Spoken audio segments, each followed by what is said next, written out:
Hello दोस्तों, स्वागत है आपका कैरियर विल स्टडी में। आज मैं आपके लिए लेकर आई हूँ NCERT solution for class 9th।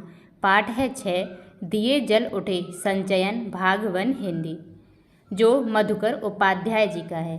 तो देखो, इसमें सबसे पहले हमारे पास हैं बोध प्रश्न। तो बोध प्रश्न में हमारे पास पहला प्रश्न है, प्रश्न नंबर 1, किस कारण से प्रेरित हो स्थानीय कलेक्टर ने पटेल को गिरफ्तार करने का आदेश दिया। तो उत्तर डालेंगे और लिखेंगे, अहमदाबाद के आंदोलन के समय पटेल ने स्थानीय कलेक्टर शिरडी को भगा दिया था। इसी बात का बदला लेने के लिए कलेक्टर शिरडी ने पटेल को निषेधाज्ञा के उल्लंघन के आरोप में गिरफ्तार करने का आदेश दिया। अगला प्रश्न है, प्रश्न नंबर 2, जज को पटेल की सजा सुनाने के लिए 8 लाइन के फैसले को लिखने में 1.5 घंटा क्यों लगा, स्पष्ट कीजिए। तो उत्तर डालेंगे और लिखेंगे, जज को पता ही नहीं चल रहा था कि पटेल को किस धारा के तहत कितनी सज़ा दी जानी चाहिए। चूँकि पटेल ने कोई अपराध नहीं किया था, इसलिए जज को 8 लाइन के फैसले को लिखने में 1.5 घंटा लगा। अगला प्रश्न है तीसरा, मैं चलता हूँ, अब आपकी बारी है। यहाँ पटेल के कथन का आशय उद्धत पाठ के संदर्भ में स्पष्ट कीजिए। तो उत्तर डालेंगे और लिखेंगे, सरदार पटेल को 3 महीनों की जेल हुई।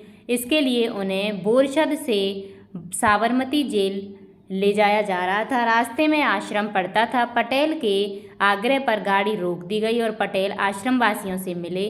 सड़क पर ही गांधी जी से भी उनकी बातचीत हुई, जिसमें उन्होंने गांधी जी से यह कथन कहा, वे स्पष्ट करना चाहते थे वे जेल जा रहे हैं और सब स्वाधीनता की लड़ाई में जिम्मेदारी आपकी है। अगला प्रश्न है, प्रश्न नंबर 4, इनसे आप लोग त्याग और हिम्मत सीखें। गांधी जी ने यह किसके लिए और किस संदर्भ में कहा। तो उत्तर डालेंगे और लिखेंगे, गांधी जी एक बार राश गए, वहाँ उनका भव्य स्वागत हुआ। वहाँ सबसे आगे राश लोग रहते हैं जो दरबार कहलाते हैं। एक तरफ से ये राजा की तरह होते हैं जो रियासत के मालिक होते हैं। गोपाल दास और रविशंकर महाराज 2 दरबार थे, वहाँ मौजूद थे। ये दरबार लोग अपना सब कुछ छोड़कर यहाँ आकर बस गए थे। उनका यह त्याग एवं हिम्मत सराहनीय है। गांधी जी ने इन्हीं के जीवन से प्रेरणा लेने को लोगों से कहा कि इनसे आप लोग त्याग और हिम्मत सीखें। अगला प्रश्न है, पाठ द्वारा यह कैसे सिद्ध होता है कि कैसी भी कठिन परिस्थिति हो उसका सामना तत्कालिक सूझबूझ और आपसी मेलजोल से किया जाता है। अपने शब्दों में लिखिए। उत्तर डालेंगे और लिखेंगे, गांधी जी अपनी दांडी यात्रा पर थे। उन्हें मही नदी पार करनी थी। ब्रिटिश सरकार ने नदी के तट के सारे नमक भंडार हटा दिए थे। वे अपनी यह यात्रा किसी राजघराने के इलाके से नहीं करना चाहते थे। जब वे कनकपुरा पहुँचे तो 1 घंटा देर हो गई। इसलिए गांधी जी ने कार्यक्रम में परिवर्तन करने का निश्चय किया कि नदी को आधी रात में समुद्र में पानी चढ़ने पर पार किया जाए, ताकि कीचड़ और दलदल से कम चलना पड़े। तट पर अंधेरा था, इसके लिए लोगों ने सूझबूझ से काम लिया और थोड़ी ही देर में हजारों दिए जल गए। हर एक के हाथ में दिया था, इससे अंधेरा मिट गया। दूसरे किनारे पर भी इसी तरह के लोग हाथ में दिए लेकर खड़े थे। इस प्रकार कठिन परिस्थिति में सूझबूझ से काम लिया और उसका सामना किया। गांधी जी को रघुनाथ काका ने नाव में बिठाकर नदी पार करा दी। अगला प्रश्न है 6वां, महिसागर नदी के दोनों किनारों पर कैसा दृश्य उपस्थित था, अपने शब्दों में वर्णन कीजिए।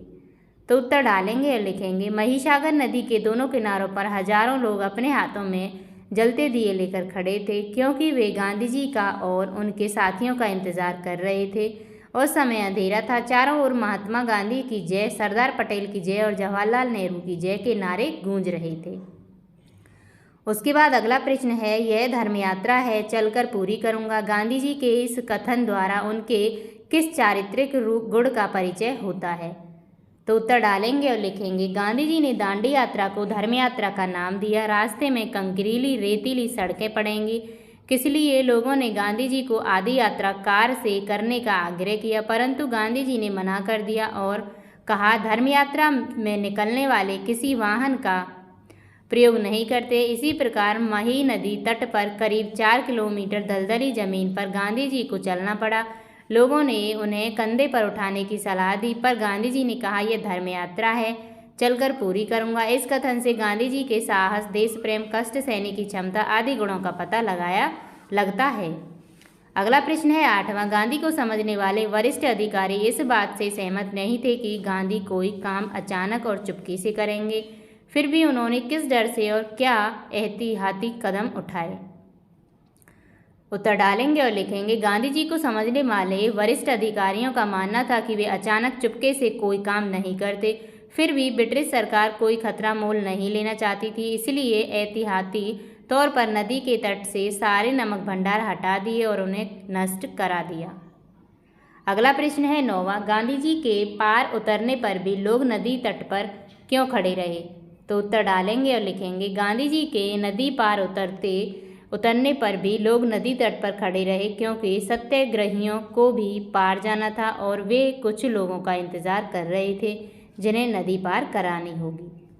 इसी के साथ आपका ये चैप्टर समाप्त हो चुका है। उम्मीद करती हूँ वीडियो आपको पसंद आई होगी। अगर वीडियो अच्छी लगी हो तो वीडियो को लाइक करें और हमारे चैनल को सब्सक्राइब करें। मिलते हैं नेक्स्ट वीडियो में न्यू चैप्टर के साथ। धन्यवाद।